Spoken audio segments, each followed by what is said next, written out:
오늘 요한복음 21장 마지막 장입니다.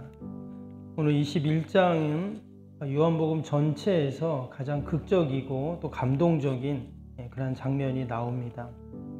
전장에서 예수님이 부활하신 그 예수님께서 무덤에 왔던 여인들을 만나 주시죠. 그리고 제자들을 찾아가 주십니다. 또 거기 도마가 없었는데 다시금 8일 정도 지난 다음에 또 제자들이 있는 곳에 가셔서 이제 도마도 만나 주시는 그 내용이 전장 20장에 나왔죠.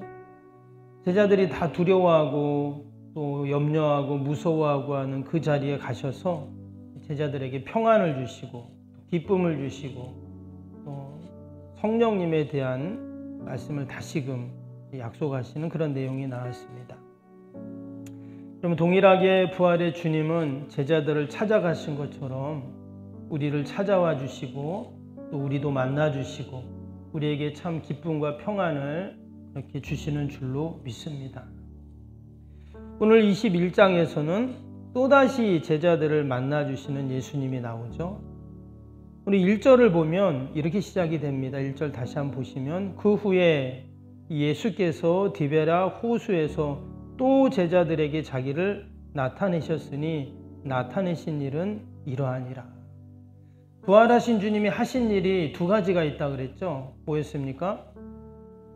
부활의 주님을 드러내시고 보여주시는 것이었다 그래요. 예수님이 나 부활할 거다 그래 말씀하셨잖아요. 십자가 지시기 전에.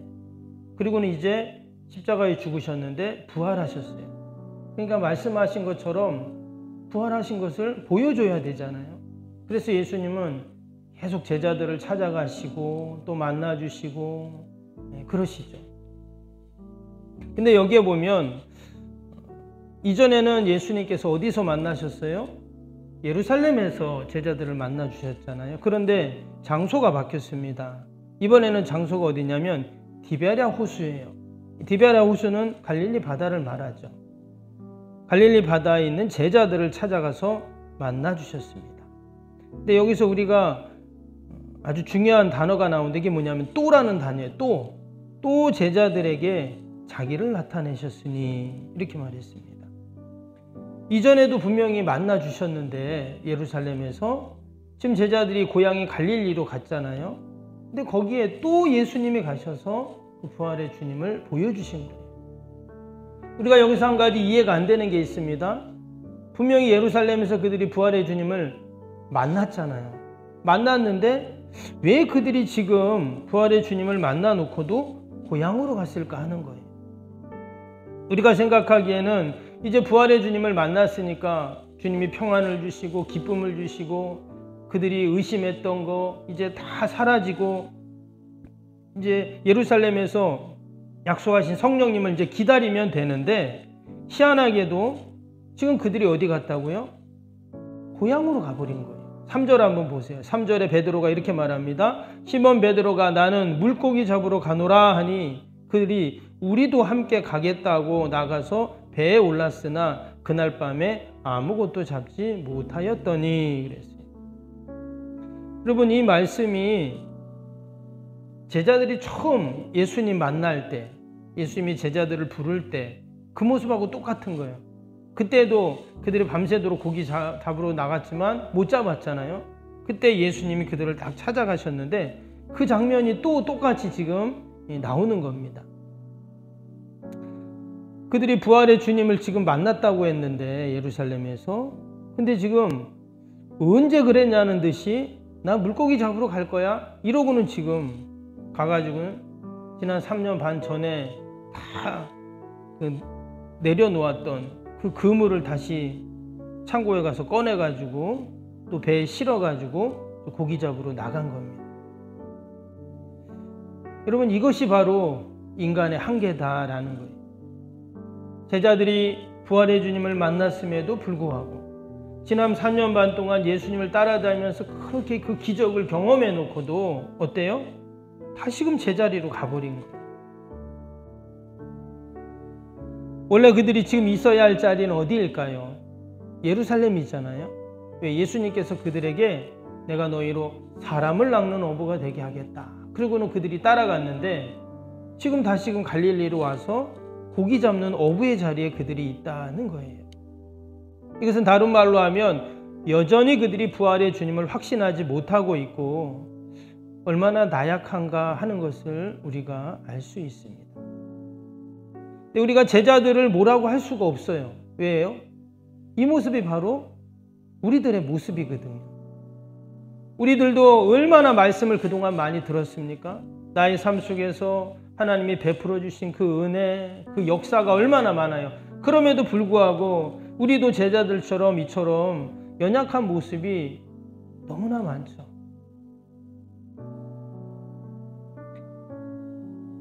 근데 오늘 이 말씀을 보면서 우리가 다시 한번 하나님 앞에 우리가 결단하고 또 하나님 앞에 약속하고 또 하나님이 주신 그 은혜들로 말미암아 우리가 하나님 앞에 기도했던 것들 우리가 다시 한번 돌아봐야 할 줄로 믿습니다. 우리가 부족합니다. 다 연약해요.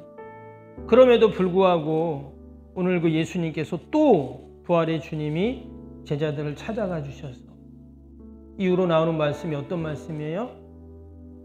조반 아침을 다 차려주시고 그 밤새도록 고기 잡는다고 고생한 그들에게 아침 식사를 장만해 주시고 또 베드로에게는 어떻게 합니까? 베드로에게는 다시금 사명을 주시는 그런 내용이 쭉 나오죠. 지난주였나요? 지지난주였나? 삼정교회에서 임직식을 했잖아요. 제가 갔다 왔는데 임직식 갈 때마다 느끼는 거지만 참 그 감동이 있어요. 그 임직자들이 하나님 앞에 서서 서원하고 선서하고 그렇게 하는 그 모습을 볼 때마다 두렵고 떨림으로 그 직분을 받잖아요. 그렇죠? 나도 예전에 저랬는데 지금 나의 모습이 어떤가를 돌아보는 그런 시간이었는데 아마 제자들도 그랬을 겁니다. 오늘 말씀에도 보면 제자들이 뭐라고 하냐면 제자들이 아무 말도 하지 못했다. 이런 말씀이 나와요. 12절 보세요. 예수께서 이르시되 와서 조반을 먹으라 하시니 제자들이 주님이신 줄 아는 거로 당신이 누구냐 감히 묻는 자가 없더라. 그렇죠. 제자들 입장에서는 참 예수님을 보면서 얼마나 죄송합니까? 십자가 지실 땐 다 도망갔죠. 근데 예수님이 그 제자들 숨어있던 집에 가셔서 그들을 만나 주셨어요. 그리고 도리어 그들에게 평안을 얘기하시고 그들을 위로해 주시는 그 모습. 그런데도 또 그들이 고향으로 가가지고 고기 잡고 있는데 예수님이 오셔가지고 밤새도록 한 마리도 못 잡았던 그들에게 배 오른편에 던져봐라. 그랬더니 막 고기를 또 막 엄청 잡았잖아요. 그리고는 부둣가에 나와가지고 예수님을 딱 보니까 볼 면목이 없는 거예요. 그럼에도 불구하고 예수님은 어떻게 하세요? 잡은 고기가 있으면 좀 가져와라. 와서 조반을 먹어라. 여러분, 예수님께서는 여전히 우리가 부족하고 연약하고 또 제자들 참 어찌 보면은 비겁한 모습이죠. 그럼에도 불구하고 책망하기보다는 뭐라고 하세요? 그들에게는 기쁨을 주시고 다시금 평안을 주시고 또 사명을 주시는 우리 부활의 주님이십니다. 우리가 오늘도 그 부활의 주님을 생각하면서 늘 우리가 감사하고 또 우리의 주신 사명과 직분을 돌아보는 은혜와 복이 있기를 축복합니다. 15절부터는 예수님이 베드로와 대화하시는 그런 장면이죠. 사실 베드로는 대표적인 제자를 얘기하는 것이고 제자들 모두에게 그런 기회를 주시고 사명을 주시는 겁니다. 지금 죄책감 가운데 절망 가운데 있는 그 제자들에게 예수님이 다시금 힘을 주시는 거죠.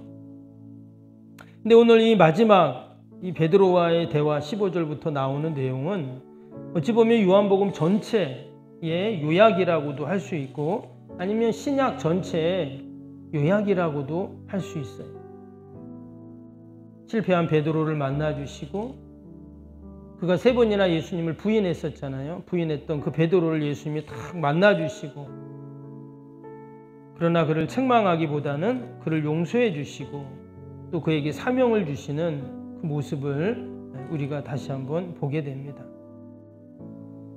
저는 이 말씀을 볼 때마다 생각나는 게 있는데, 그게 뭐냐면 신학교 시험 볼 때 이게 이제 문제였어요. 어떤 문제였냐면 이 본문을 가지고 설교를 한 편 써라. 그게 이제 그 시험 문제였어요. 이 말씀 우리가 너무 잘 아는 말씀이잖아요. 근데 이 말씀을 갖고 그 시간 안에 설교를 한 편 쓰라는 게 그 신학교 시험 볼 때 이제 문제였거든요. 그래서 이 말씀을 볼 때마다 그 생각이 이렇게 납니다. 왜 신학교에서 성경이 얼마나 많은 본문이 많아요. 근데 그 중에서 왜 이 본문으로 설교들 한 편 쓰라고 이렇게 문제를 냈을까? 나중에 이렇게 생각을 해보면 정말 이 말씀에 나오는 베드로가 바로 나의 모습이기 때문에 그런 거거든요. 주님은 여전히 우리에게 찾아오셔서 내가 나를 사랑하느냐 이렇게 물으시는 거예요. 내가 나를 사랑하느냐. 끊임없이 주님은 이 새벽에도 나에게 오셔서 내가 나를 사랑하느냐 물으시고, 또는 내가 오늘도 일터에서 가정에서 또 내가 처한 곳에 있을 때마다 주님은 계속 찾아오셔서 나에게 내가 나를 사랑하느냐, 내가 나를 사랑하느냐. 여기서 지금 예수님이 베드로에게 3번을 물어보시잖아요. 이것은 예수님이 베드로가 예수님을 3번 부인했기 때문에 3번 그렇게 물어보신다 이렇게도 해석을 합니다. 그런 것도 있어요. 그러나 이 3번 물어봤다는 의미는 성경에서 3이라는 숫자는 완전한 숫자거든요. 그래서 삼위일체 하나님을 얘기하는 이유도 그거예요. 4명의 하나님이 아니라 3명의 하나님이잖아요. 그래서 이 3이라는 것은 성경에서는 완전한 숫자를, 하나님의 숫자거든요. 그래서 지금 베드로에게 3번을 물어보는 이유가 뭐냐? 완전하게 물어본다. 근데 베드로의 대답이 어떻습니까? 베드로가 내가 주님을 사랑하는 것을 뭐라고요? 주님이 아십니다. 이렇게 말해요.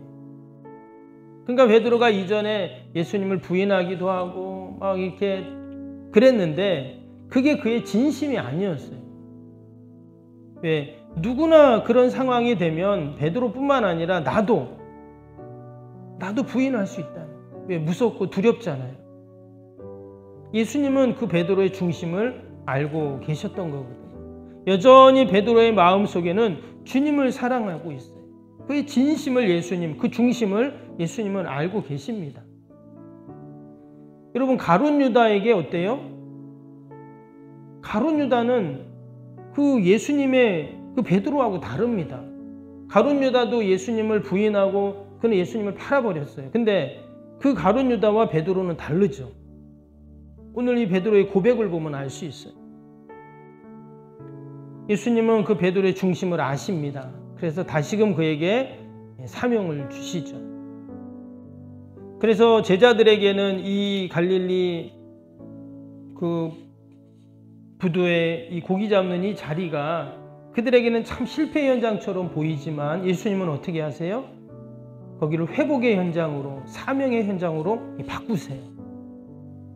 우리의 삶 속에서도 참 이 베드로에게, 제자들에게 이 지금 갈릴리 바다는 너무나 죄송한 자리이고 실패의 자리이지만 거기에 부활의 주님이 오시는 순간 그것은 사명의 자리로 바뀌고 회복의 자리로 바뀌고 또 은혜의 현장으로 바뀌게 된다라는 것이죠. 우리가 이 새벽에도 여러분 나를 찾아오시는 그 부활의 주님을 꼭 만나고 우리가 그 새 힘을 얻고 오늘 하루도 그 부활의 주님 붙잡고 오늘 하루도 승리하는 저와 여러분이 되시기를 주님의 이름으로 축복합니다. 월요일 기도 함께 하겠습니다. 월요일 기도.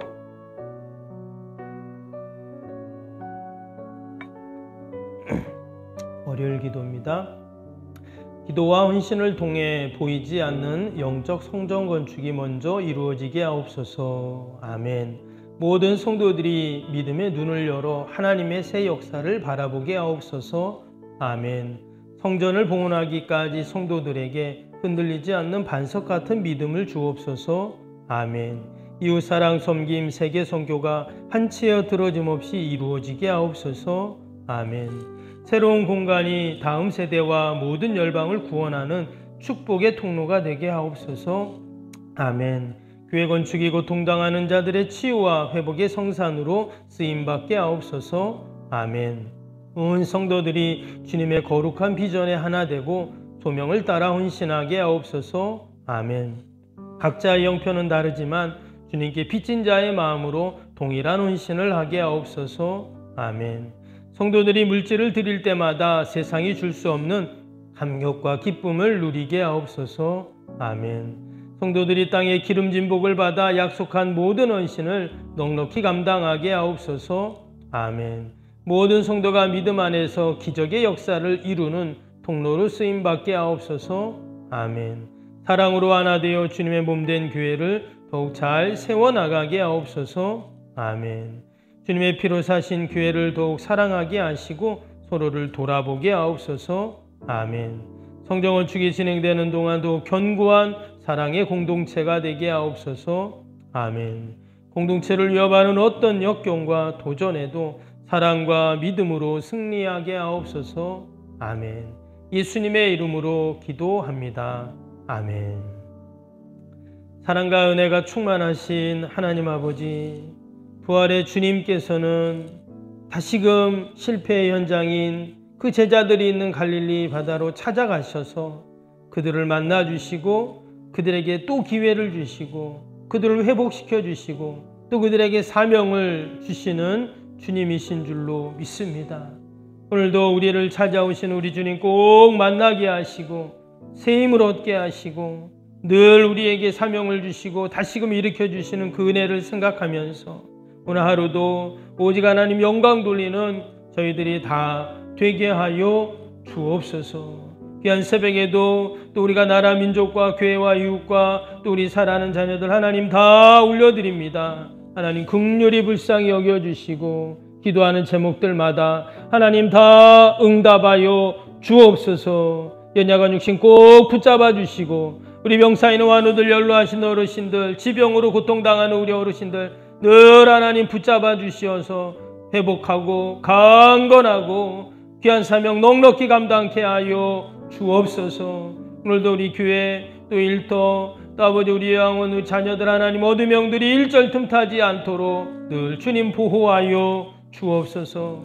하나님 연일 저 북한에서 이쪽 우리 남한으로 아버지 오물풍선을 보내고 또한 아버지처럼 대북방송을 하고 아버지처럼 남북의 관계가 이처럼 악화되고 어려움이 있습니다. 하나님 은혜와 긍휼을 베풀어 주시어서 이 한반도의 모든 전쟁의 준비와 소문들이 다 사라지게 하여 주시고 참된 평화가 있게 하여 주시옵소서. 저 북녘의 믿음의 동포들 마음껏 하나님 찬양하고 예배할 수 있는 날이 속히 오게 하여 주옵소서. 하나님 오늘도 멀리 해외에서 우리 사역하시는 선교사님들 위로하시고 더 많은 도움의 손길, 기도의 아버지 손길들 연결시켜 주시고 저희 교회가 더욱 하나님 우리가 후원하고 섬길 수 있도록 하나님 풍성하게 하시고 선교하는 교회로 삼아 주옵소서. 오늘도 하나님 우리의 모든 기도의 제목 마음의 소원들 하나님 다 들으시고 응답하실 줄 믿고 예수님의 이름으로 기도하옵나이다. 아멘. 하늘에 계신 우리 아버지, 아버지의 이름을 거룩하게 하시며 아버지의 나라가 오게 하시며 아버지의 뜻이 하늘에서와 같이 땅에서도 이루어지게 하소서. 오늘 우리에게 일용할 양식을 주시고 우리가 우리에게 잘못한 사람을 용서하여 준 것 같이 우리 죄를 용서하여 주시고 우리를 시험에 빠지지 않게 하시고 악에서 구하소서. 나라와 권능과 영광이 영원히 아버지의 것입니다. 아멘.